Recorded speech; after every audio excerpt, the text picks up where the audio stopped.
Moscow awakens to a silence that doesn't belong to this city.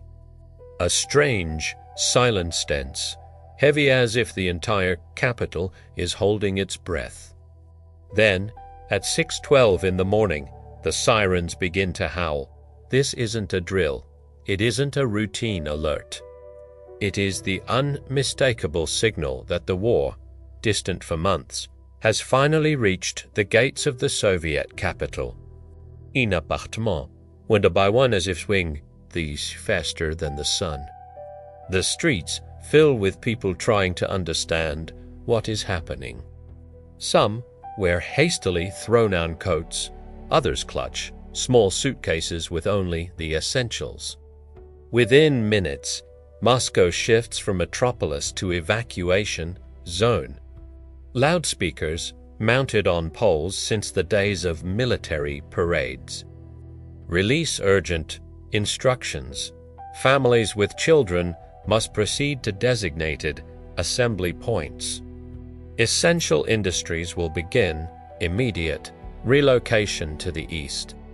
Civilian volunteers may report to the nearest recruitment centers. Throughout the day, Moscow becomes a chaotic, yet strangely coordinated machine.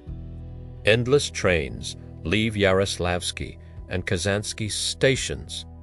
Wagon after wagon, they carry to the Urals thousands of machines, tools, entire factories dismantled at impossible speed.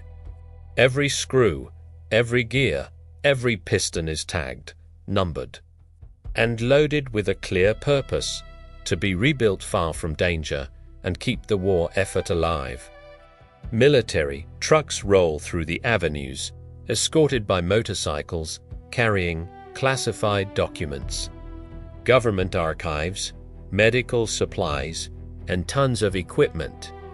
The Kremlin operates under a special protocol, maps, strategic plans, and essential personnel are relocated into deep underground bunkers prepared years earlier for a moment long anticipated, but never truly desired.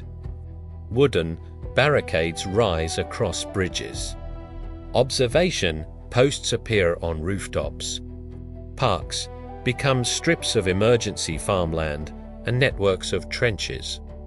The historic Moscow Metro, an architectural icon, turns into a shelter for tens of thousands of civilians. Families move down its long escalators carrying blankets, backpacks, cans of food, and above all, uncertainty. Despite the fear, Soviet order prevails. Announcements guide people to rest areas, medical zones, children's sections, and assigned sleeping sectors. Meanwhile, on the outskirts, the People's Militia Factory workers, students, pensioners receive weapons to defend the perimeter. Many of them have never held a rifle. Today, on day zero, they become soldiers. In the ZIS automobile plant, workers labor without pause dismantling assembly lines. Sparks from cutting tools light up the darkening facility. Machines, broken into transportable pieces, are moved out rhythmically to the sound of shouted orders and the wail of sirens. Across the city, the Pushkin Museum packs its masterpieces. Paintings, sculptures, irreplaceable artifacts, each is sealed in reinforced crates. Russian culture prepares to survive the war, even if the city does not. As the sun sets, a premature cold sweeps across the capital.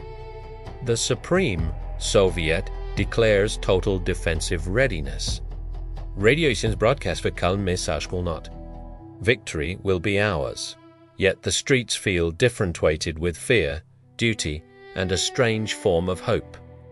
In a small apartment in the Arbat district, a mother prepares her son for evacuation.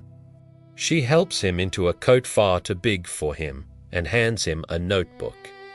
Write down everything you see, she tells him. For when you return, She doesn't know if she will ever see him again, but she smiles anyway.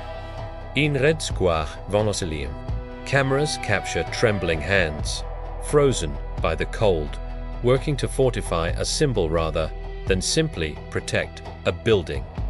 At the Lenin Library, archivists seal documents with wax. Every reel of film, every manuscript, every military plan becomes a treasure that must survive. Day zero is not the day of the attack. It is not the day of battle. It is the day Moscow accepts its fate and prepares for it.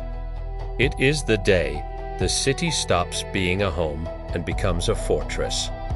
As the camera lifts into the night sky, we see a total blackout, empty streets, a silence that aches. Moscow, lit only by the moon, looks like a sleeping giant gathering strength for the inevitable. Day zero ends without shots fired, without explosions, without combat.